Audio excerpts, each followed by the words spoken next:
Hi hello friends, welcome back to the channel. இந்த வீடியோவில் என்ன பார்க்க போகிறோம்னா, நம்ம ஏர்லி மார்னிங்லேருந்து நம்ம எப்படிலாம் டிஃபன் பண்ண போகிறோம், சாமி கும்பிட போகிறோன்ட்டு வாங்க ஃப்ரெண்ட்ஸ். வாசப்படியில் கோலெல்லாம் போட்டு ரெடி பண்ணியாச்சு. நம்ம வீட்டு வாசலில் எப்போவுமே இந்த பூ டெக்கரேட் பண்ணிவிடுவோம். வீட்டு வாசலில் நம்ம சின்னதாக கோலம் போட்டுருவோம் ஃப்ரெண்ட்ஸ். வாசலில் அழகாக விளக்கேற்றி டெக்கரேட் பண்ணி ரெடி பண்ணி வச்சாச்சு. சக்கரை பொங்கல் வச்சு சாமிக்கு நிவேதனம் முடிச்சாச்சு ஃப்ரெண்ட்ஸ். அடுத்த கையோடு நம்ம டிஃபன் பண்ண போகிறோம் ஃப்ரெண்ட்ஸ். வாங்க ஃப்ரெண்ட்ஸ், கண்டினியூ பண்ணி பாருங்கள். என்ன பண்ண போகிறோன்னா, இன்றைக்கி அம்மா பொங்கல் தான் ஃப்ரெண்ட்ஸ் பண்ணுறாங்க. ஸோ அரிசி இதெல்லாம் எடுத்து தண்ணி ஊற்றி அடுப்பில் வச்சுருக்காங்க. கொஞ்சம் கல்லுப்பு போட்டு நம்ம நல்லா கிளறி மூடி வைக்க போகிறாங்க. ஸோ பொங்கல் ரெடி ஆகிடும். அடுத்ததாக நம்ம பொங்கலுக்கு சாம்பார் தான் ஃப்ரெண்ட்ஸ் பண்ண போகிறோம். சாம்பார் பருப்பு அடுப்பில் வச்சு நல்லா கொதிக்க ஆரம்பிச்சிச்சு ஃப்ரெண்ட்ஸ். இதில் ஒரு 4லேருந்து 5 பூண்டு போடுறோம் ஃப்ரெண்ட்ஸ். கூடவே பெருங்காயம் தூள் போட்டு நல்லா கொதிக்க விட்டுட்ருக்கோம் ஃப்ரெண்ட்ஸ். பருப்பு ஓரளவுக்கு வெந்துருச்சுன்னா பார்க்குறாங்க ஃப்ரெண்ட்ஸ். வெந்துருச்சுன்னா நம்ம என்ன பண்ணலாம், அடுத்தது ஒரே ஒரு பெரிய வெங்காயமாக எடுத்து கட் பண்ணி போட்டிருக்கோம் ஃப்ரெண்ட்ஸ். கூடவே 2 தக்காளியை நம்ம கட் பண்ணி வச்சுருக்கோம். ஸோ ஃபஸ்ட்டு வெங்காயத்தை நம்ம நல்லா போட்டு முடிச்சுட்டு அடுத்தது தக்காளியை இதில் நம்ம போட்டுடுறோம் ஃப்ரெண்ட்ஸ்.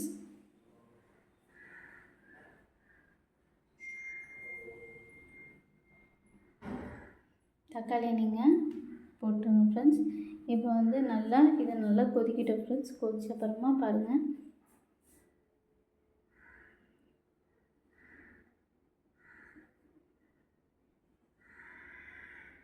அடுத்தது நம்மளோட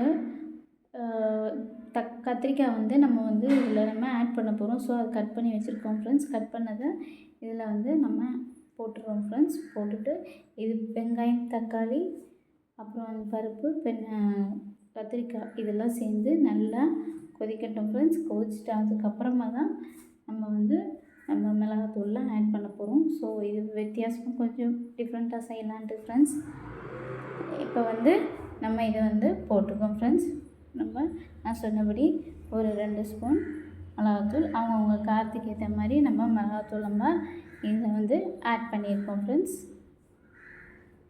இது கூடவே கொஞ்சம் பருப்பு வெந்துருச்சுன்னா நம்ம புளி ஆட் பண்ணிக்கலாம் ஃப்ரெண்ட்ஸ்.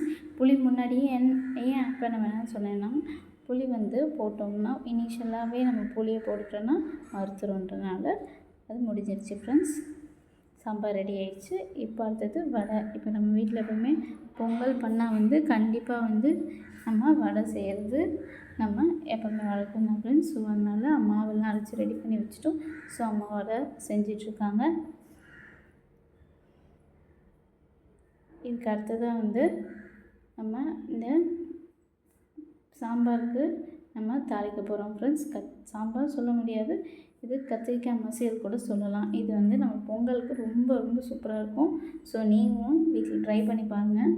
இப்போ அந்த சாம்பாரை நம்ம கத்திரிக்காய் மசியல் சாம்பாரை நம்ம தாளிக்க போகிறோம் ஃப்ரெண்ட்ஸ். அதுக்கு கடுகு ரெடி பண்ணி வச்சுக்கோங்க. போட்டுட்டு கொஞ்சம் ஃப்ளேமை கூட்டி வச்சிட்டிங்கன்னா டக்குன்னு தாளித்து விட்டுடலாம் ஃப்ரெண்ட்ஸ்.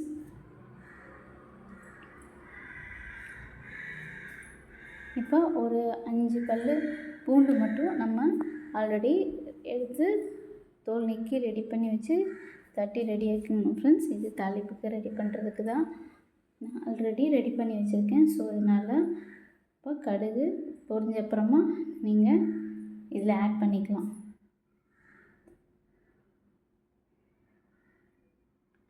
ஓகேங்களா, இப்போ பொரிஞ்சு வருது.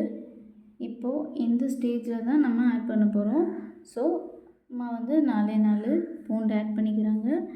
போட்டு நல்லா கிளறி விட்டுட்டு இது நம்ம கத்திரிக்காய் மசியல் சொன்னோம் பார்த்திங்களா, பொங்கலுக்கு வச்சுருக்க சைட் டிஷ், அதில் நம்ம தாளிப்பு முடிச்சிடுறோம் ஃப்ரெண்ட்ஸ்.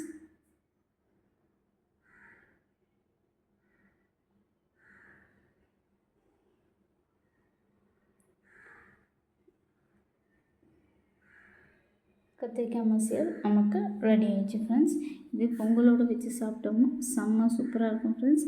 அடுத்ததாக நம்ம வடையும் சுட்டு ரெடி பண்ணி வச்சாச்சு ஃப்ரெண்ட்ஸ். நம்ம பொங்கலும் தாளிச்சிருக்காங்க. ஸோ மார்னிங் டிஃபன் பொங்கல், கத்திரிக்காய் மசியல் அண்ட் வடை வச்சு சாப்பிட்ருக்கோம் ஃப்ரெண்ட்ஸ். இந்த வீடியோ பிடிச்சிருந்தா லைக், ஷேர் அண்ட் கமெண்ட்